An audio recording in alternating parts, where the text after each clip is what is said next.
রাখি উপলক্ষে শুধুই ইলিশ বিরিয়ানি, ইলিশ পোলাও।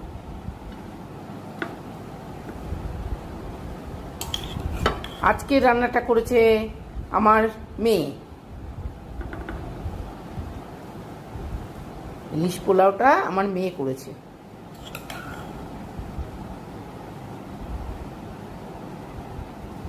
দেখতে পাচ্ছেন না তো ইলিশ?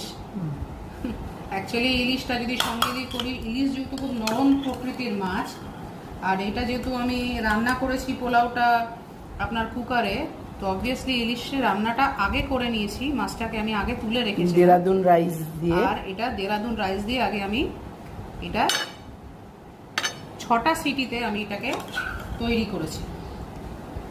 অনেকেই আছে ইলিশ পোলাও বা বিরিয়ানি যাই বলুন না কেন এতে আলু দেয় না, বাট কেন জানি না আমি যে কোনো বিরিয়ানি বা পোলাও জাতীয় জিনিস আলু ছাড়া চিন্তাই করতে পারি না।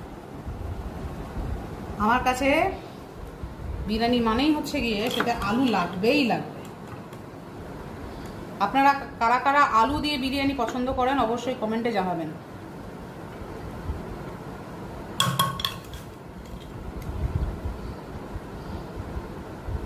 প্লেটিং করতে একটু বেগ পেতে হচ্ছে ঠিকই।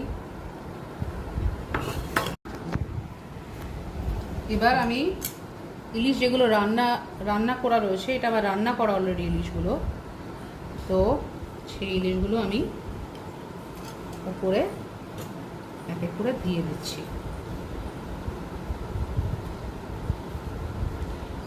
আপনারা কারা কারা বাঙালির এই প্রিয় খাবারটা খেতে ভালোবাসেন, যেটাকে ইলিশ পোলাও বলে, এটা ওপর থেকে বেরেস্তা দিচ্ছি আমি।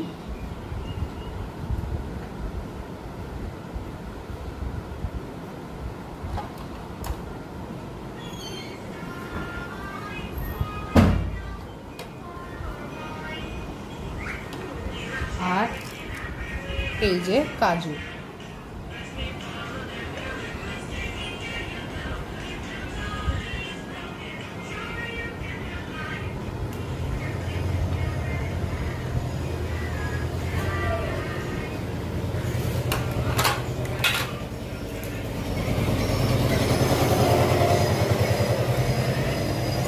কেমন লাগছে বন্ধুগণ জানান আপনারা।